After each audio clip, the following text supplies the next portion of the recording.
नमस्कार मित्रांनो, आज चालू असलेल्या मौजे काजड मैदानामध्ये आपला सर्वांचा लाडका बकासूर तर दाखल झालेला आहे, पण गट क्रमांक किती खात्रीशीर अपडेट घेऊन आलेलो आहे। बकासूरचा गट कोणत्या गटात पळणार आहे, तसेच वेगाचा शेवट सर्जा गटपास झालेला आहे, पण त्याचा पैरा कोण होता तर ते मी सांगणार आहे। व्हिडिओ शेवटपर्यंत बघा। तर भावांनो, मौजे काजड मैदानाला सुरुवात झालेली आहे। तर गट क्रमांक 1 मध्ये या मैदानाची सुरुवातच झाली।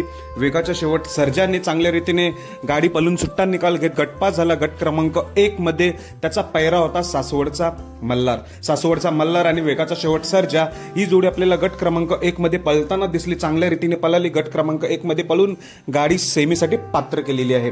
आणि दुसरा महत्त्वाचा प्रश्न म्हणजे अजूनपर्यंत कोणाला समजलाच नाही बकासूर कोणत्या गटामध्ये पळणार आहे। मला तर अजून पैरा समजलेला नाही, नवीन चेहरा आहे असं बोलतात, पण गट क्रमांक तुम्हाला मी खात्रीशीर सांगतो, गट क्रमांक 33 मध्ये पळणार आहे।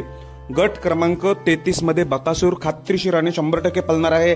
थोड्या वेळात आपल्याला खाली जाताना दिसेल बकासूर गट क्रमांक 33 मध्ये। मला वाटते पैरेकऱ्याच्या नावानेच असेल चिठ्ठी, मला जर तास समजला असता तर नक्कीच सांगितलं असता पैरा, पण 33 मध्ये आपला बकासूर 100% पळताना दिसणार आहे। धन्यवाद भावांनो।